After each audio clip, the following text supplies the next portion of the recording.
राधे राधे दोस्तों। आज की कहानी है अक्ल का व्यापारी और इस कहानी में बहुत ही मज़ा आने वाला है, इसलिए इस कहानी को अंत तक ज़रूर सुनिए और उम्मीद करते हैं शायद आप लोगों को ये कहानी अच्छी लगे। तो आइए सुनिए। एक गांव में एक सोनू नाम का लड़का रहता था। वह पढ़ने में बहुत ही होशियार था और अव्वल नंबर से पास होया करता था। उसके अध्यापक जो भी पूछते वो बहुत जल्दी उसका जवाब दिया करता था। उसके पिता बहुत बीमार रहा करते थे। उसका घर का खर्चा बहुत ही मुश्किलों से चलता था। उसके पिता बीमार होने की वजह से उनकी मृत्यु हो गई। अब वह बहुत परेशान हुआ और रोया। अब पिता मैं क्या करूँगा, अभी तो आपके सहारे दिन काट लिया करता था, अब मैं अकेले कैसे रहूँगा। उनकी एक दुकान थी। वह बेचारा अगले दिन से अपने पिता की दुकान की जिम्मेदारी संभालने लगा और दुकान पर रोज बैठता,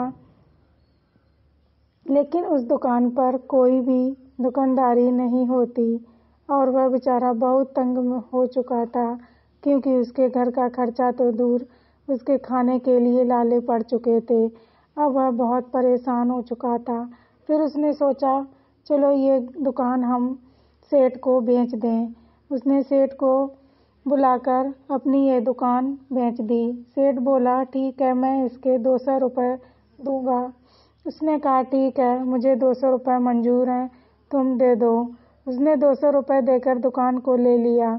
वह 200 रुपये लेकर उसने सोचा कि चलो कहीं बाहर जाकर हम कुछ काम धंधा ढूंढ लेंगे। वह बाहर के लिए निकल गया। पानी वाले जहाज से वह बैठकर एक बंदरगाह में जा पहुंचा। वहां पर जाकर उसने सोचा अब मैं किस चीज़ का व्यापार करूं। उसको कुछ समझ ना आया, क्योंकि वहां पर बहुत ही महंगाई थी। फिर उसने सोचा चलो कुछ नहीं, मैं अक्ल का व्यापारी बनता हूं और मैं अकल बेचूंगा। उसने अकल का व्यापारी का एक बोर्ड टांग दिया। वह बोर्ड जो कोई देखता वह बहुत खिलखिला कर हंसता, कहता ये बेवकूफ़ है, आखिर कहीं अकल बेची जाती है, अकल कोई बेचने की चीज़ है। यह सब देखकर सभी लोग हंसते। वह बेचारा कुछ ना कहता, चुपचाप बैठा रहता।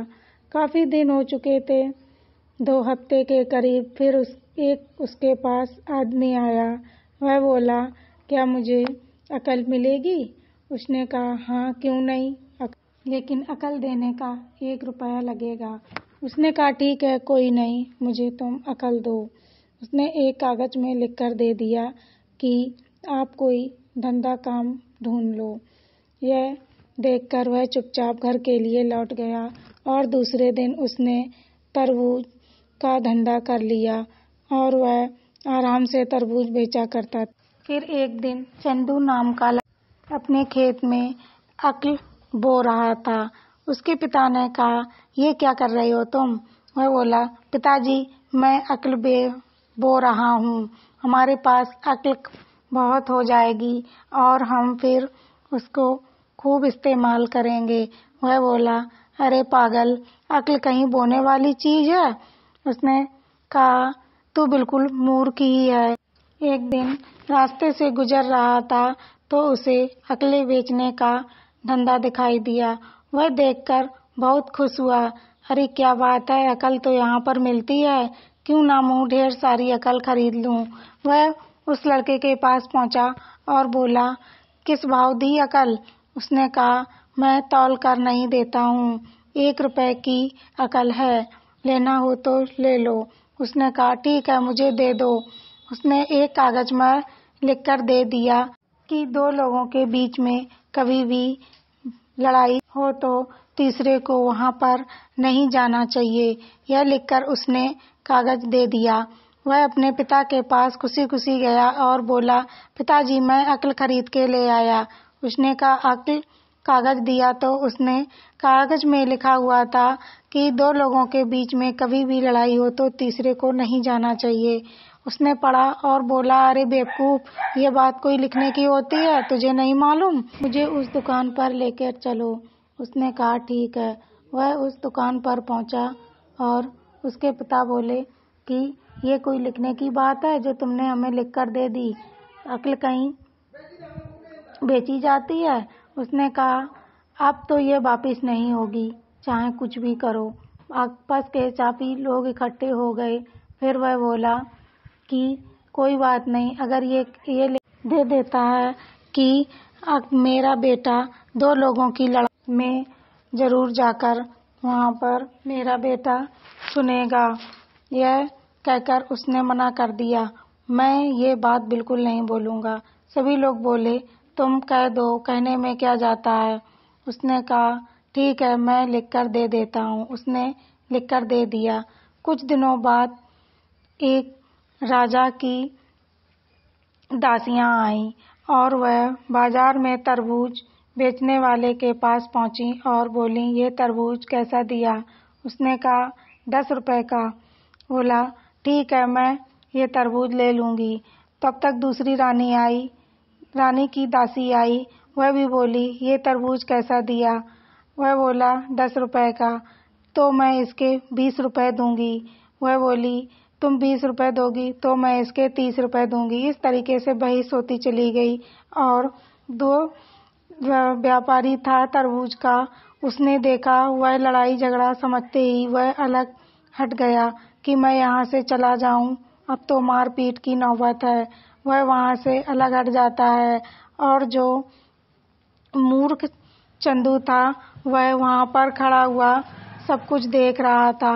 उसने देखा कि 2 लोगों की लड़ाई हो रही है और रानी की दासी बोली कि तुम्हें मेरी लड़ाई का फैसला करना होगा, मेरे साथ रहोगे तुम। दूसरी बोली नहीं, तुम मेरे साथ रहोगे। और चंदू हाँ कर देता है।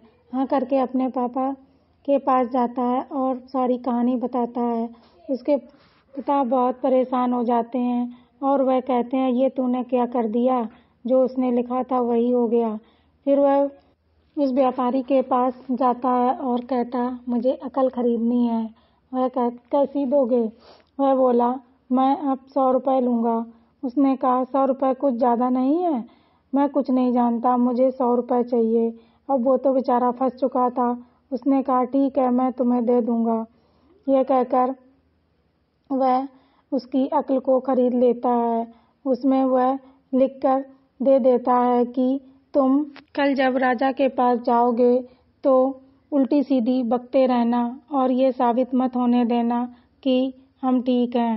उसने कहा ठीक। वह दूसरे दिन राजा के पास बुलाने पर पहुंचा तो राजा ने पूछा क्या तुमने लड़ाई होते हुए देखा। वह उल्टा सीधा बकता चला गया। फिर वह राजा बोला अरे ये तो पागल था और तुम किस पागल के चक्कर में पड़ गई। इस तरीके से उसको छोड़ दिया जाता है।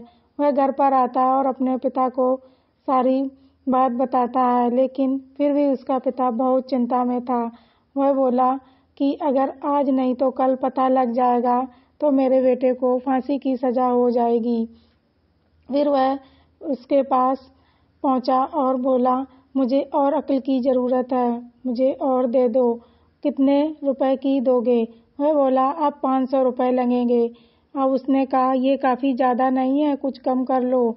मैं बिल्कुल कम नहीं करूँगा, तुम्हें लेना हो तो ले लो। उसने कहा ठीक है। फिर उसने बताया कल तुम राजा के पास चले जाना और अपनी सही सही बात बता देना तो तुम्हें राजा छोड़ देगा। वह बोला ठीक है, मैं ऐसा ही करूँगा। वह राजा के पास जाकर सही सही बात बता देता है और उस व्यापारी के बारे में भी बता देता है। इस व्यापारी की बात सुनकर वह राजा बहुत अचंभे में पड़ता है और कहता है मैं भी इस व्यापारी से मिलना चाहता हूँ। उस व्यापारी को बुलाया जाता है और राजा कहता है मुझे भी अक्ल की ज़रूरत पड़े तो तुम कितनी में दोगे। वह बोला मैं अक्ल 2 लाख में दूंगा। राजा ने कहा ठीक है, तुम मुझे लिख कर दे दो। उसने अक्ल को लिखकर कागज में दे दिया और राजा ने अपने बेड के सिरहाने पर उस कागज को चिपका लिया। कुछ दिनों बाद राजा बहुत ज़्यादा बीमार पड़ गया। अब वह उठ बैठ भी नहीं पाता था और राजा के जो दुश्मन थे उन्हें इस बात का मौका मिल गया कि वैद्य के द्वारा अब हम राजा को आराम से मरवा सकते हैं। वह वैद्य से जाकर मिल गया और बोला, तुम राजा की दवाई में जहर मिला देना, इस तरह राजा खत्म हो जाएगा। उसने कहा ठीक है। वह दूसरे दिन राजा के पास पहुंचा और वह दवा की शीशी लेकर गया। राजा दवा पीने ही वाला था, उसकी नजर उस कागज पर पड़ी। वह पढ़ने लगा और उस गिलास को बहुत गौर से देख रहा था और जो वैद्य था वह बहुत कस के डर गया।